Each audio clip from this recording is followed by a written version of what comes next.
wa Roho Mtakatifu. Kuna vitu ambavyo mwanangu unategemea kuzaa kwa akili yako, hatuwezi kuzaliwa kwa akili yako, bali vitazaliwa katika nguvu za Roho. Vitazaliwa katika nguvu za Roho. Kuna kiwango ambacho unahitaji kupanda kwenye maisha yako, lakini kwa akili kinagoma, kwa fedha kinagoma, lakini katika Roho inawezekana. Katika Roho inawezekana. Kristo alizaliwa kwa namna tofauti, na wewe kuna vitu vitazaliwa kwa namna ya Roho. Vitazaliwa na kuvipokea kwa jina la Yesu.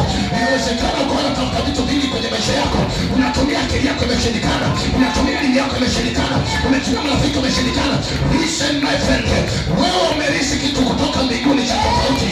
Itawezekana katika Roho, mambo yote yanawezekana.